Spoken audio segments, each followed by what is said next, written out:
Hey everyone, today we're going to learn how to brown butter. I've been making a ton of recipes lately that use brown butter because I just love the added depth of flavor that brown butter adds to my recipes, from everything from cakes to buttercreams, brownies, cookies. It all just becomes so much more delicious with the addition of brown butter. And the reason is something called the Maillard reaction, which is basically when you're sauteing something or searing up a steak and you get those yummy brown bits. That is a delicious chemical reaction that is happening in that pan that makes it taste so good. And you can make that reaction happen in butter. And then you can take those little tiny bits of deliciousness and put them in your recipes. So let's go ahead and get started browning our butter. The first thing we're going to do is just chop up some unsalted butter and place it into a stainless steel pan and melt it on medium-high heat.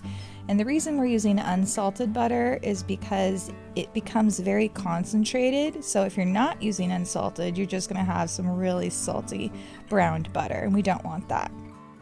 Once your brown butter starts melting, it's going to start kind of foaming up, and that's totally normal.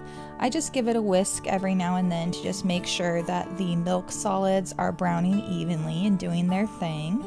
Just continue whisking and you'll start to see the butter change colors. I'm actually doing a double batch right here because I like to make a big batch of brown butter and use it for everything. So first you'll see the butter turning kind of a goldeny brown color, and then it's going to start getting a little bit darker yellow, and I start to notice there's a little bit less foam. So now things are starting to get a nice goldeny brown color, and most people stop at this point, and that's totally okay if you want to, but I like to actually take it to even a deeper color to really get those nice yummy browned bits in there that totally add that flavor to your baked goods. Once your butter is browned, this takes maybe 5 or 10 minutes, you can pour it into a heat-proof container and just let it chill out. I let mine rest on the countertop overnight and let it set up, and it has the consistency of just like a regular softened butter.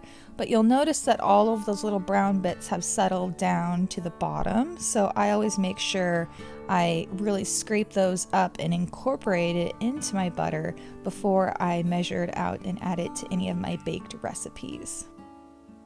I think brown butter is a delicious ingredient to have in your kitchen and definitely a staple recipe that everyone should know.